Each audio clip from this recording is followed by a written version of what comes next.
Nunca pensé que un nombre escrito en una hoja de papel pudiera sellar la muerte de alguien. Pero eso fue lo que pasó. Y lo peor es que ese nombre salió de la misma oficina donde se supone que protegemos a la gente. A veces me preguntan cuál ha sido el caso que todavía me quita el sueño. Este es el caso. Y si escuchas hasta el final, entenderás por qué todavía no puedo dormir sin revisar 2 veces que la puerta esté cerrada.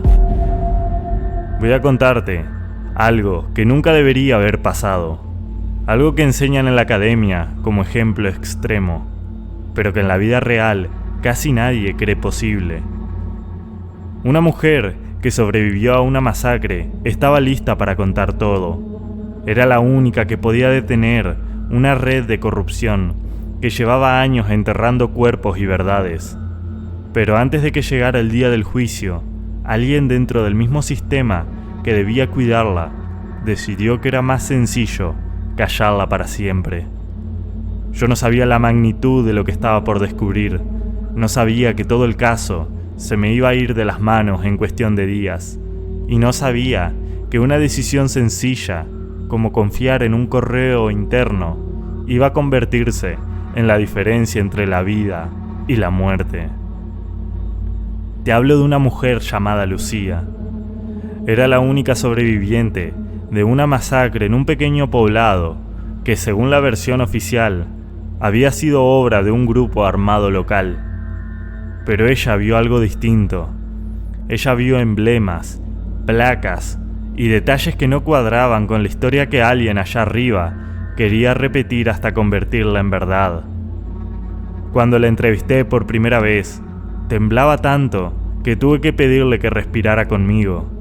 No porque yo fuera bueno calmando a la gente, sino porque sentía que si no la tranquilizaba un poco, iba a romperse antes de empezar.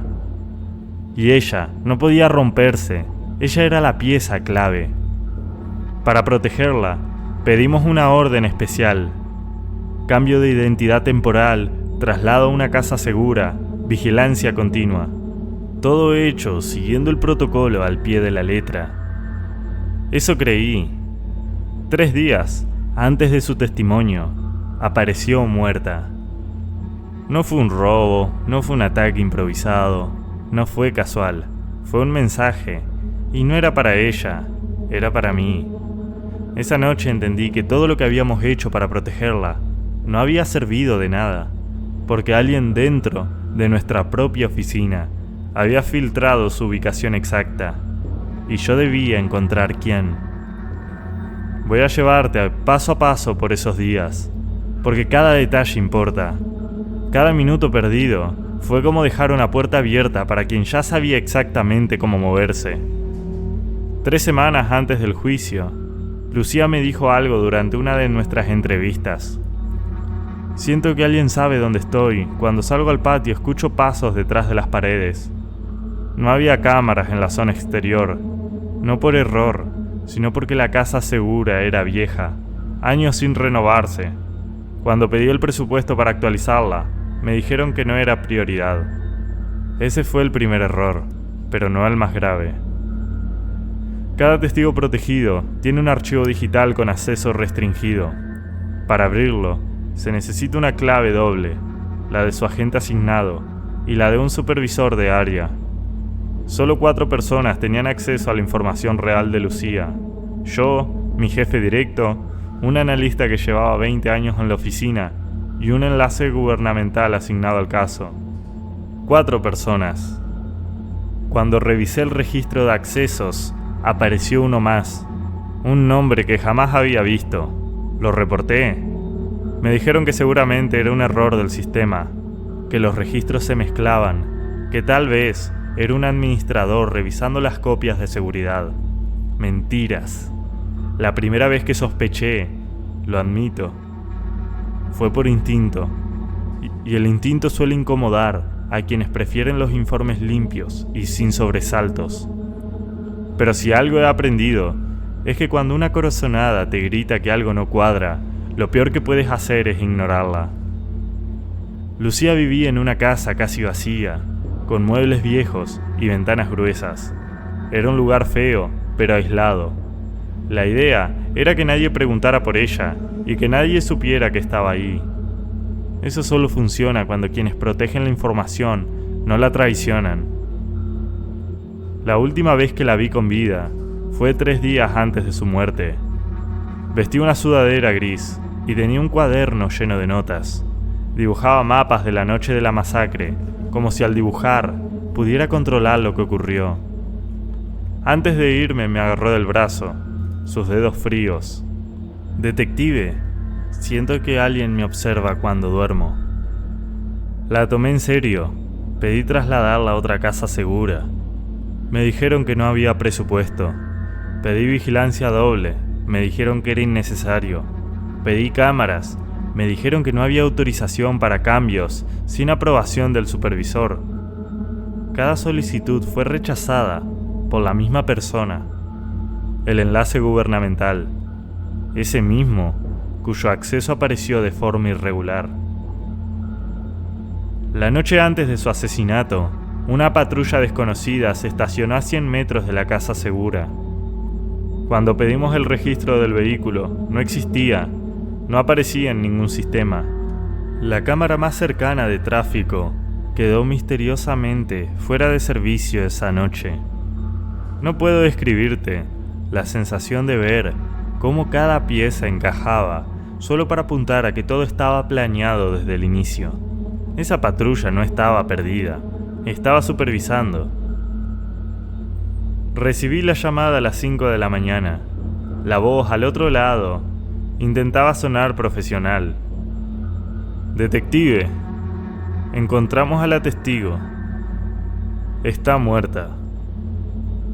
Sentí que el piso se movía, como si me hubieran arrancado algo del estómago, y aún así siguiera tirando de mí.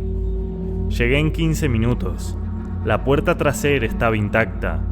La ventana del pasillo estaba abierta desde adentro. No había señales de pelea, no había huellas útiles, no había nada fuera de lugar, excepto ella. La encontraron en la sala, sentada en el sofá, como si alguien lo hubiera acomodado ahí. El médico forense dijo que no sufrió, que fue rápido, que la mataron sin que pudiera defenderse. Eso, de alguna manera, fue peor. Significaba que quien lo hizo sabía exactamente cómo entrar sin ruido, cómo acercarse sin causar alarma y cómo salir sin dejar rastros. Un profesional. Cuando revisamos la casa, encontramos algo pequeño, casi invisible, en el marco de la puerta. Un hilo oscuro, apenas de unos centímetros. Era una fibra de un uniforme policial. No de policía municipal, no de policía estatal común. Era de una unidad táctica, una que irónicamente se creó para proteger a testigos. Ahí supe que ya no investigaba un crimen, sino una operación diseñada desde adentro. Lo primero fue revisar los accesos al archivo de Lucía. Ese nombre desconocido entró 3 veces. El día que se emitió la nueva identidad, el día que fue trasladada y 2 días antes de su muerte. Pero no existía ninguna persona con ese nombre dentro de la oficina. Era un usuario fantasma, uno creado por alguien con privilegios de administrador. Y esos privilegios solo los tienen 2 personas: mi jefe directo y el enlace gubernamental. Llamé a mi jefe esa misma noche. Cuando llegó, algo en su voz estaba raro. No sé describirlo. Era como si hablara con cuidado, pesando cada palabra. Le mostré el acceso fantasma. Frunció el ceño. Eso no debería existir. Pero no dijo, eso es imposible. No dijo, vamos a denunciarlo. Vamos a investigar qué está pasando. ¿Quién está detrás de esto? Solo dijo, eso no debería existir. Como si fuera un error molesto. Como si no estuviera hablando de una mujer asesinada por culpa de esa filtración. Ese mismo día pedí revisar los correos internos. No tenía autorización completa, pero conocía a alguien en informática. Me debía favores, encontramos algo que todavía me eriza la piel al recordarlo. Un archivo comprimido, enviado desde un correo oficial, con la ubicación exacta de la casa segura. Incluía croquis, horarios, nivel de vigilancia y una nota final. Necesitamos que esto se resuelva antes del lunes. Lo enviaba el enlace gubernamental. Lo recibió un coronel retirado de una unidad especial.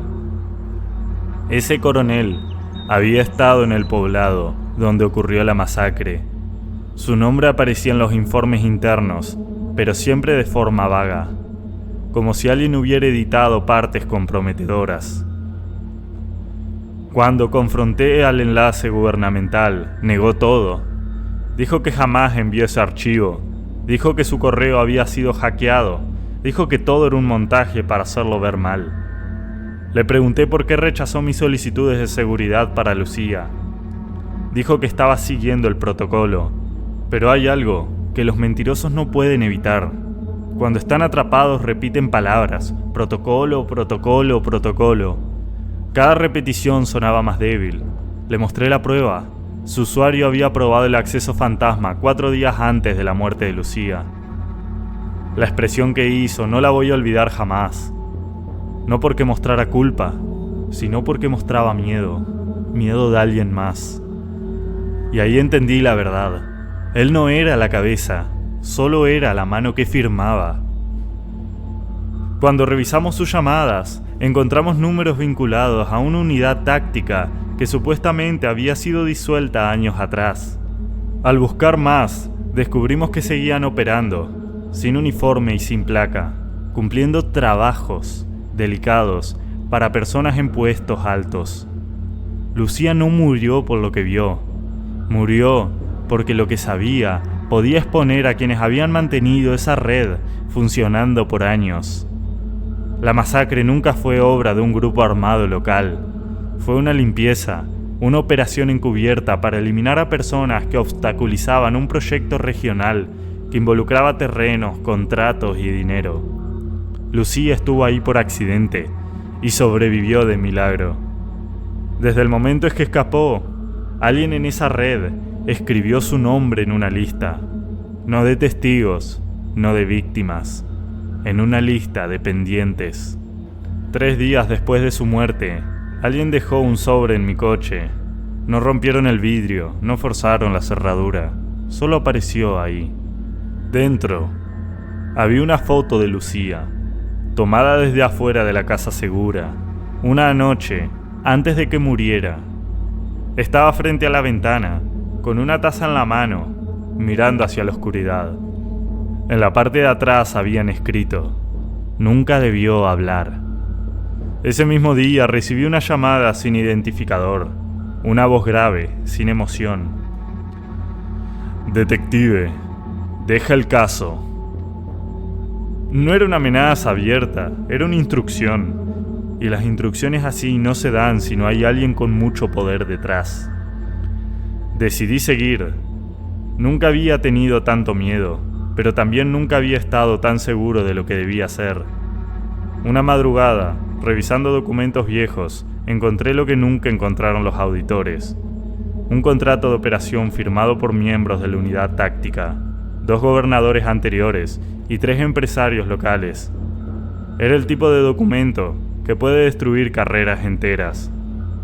Ese contrato coincidía con las fechas de la masacre, coincidía con el traslado de Lucía, coincidía con la creación del acceso fantasma. Había nombres, había montos, había órdenes directas. Llevé la información a mi jefe, y ese fue el error más grande que he cometido en mi carrera. En lugar de actuar, suspendió mi acceso a los archivos.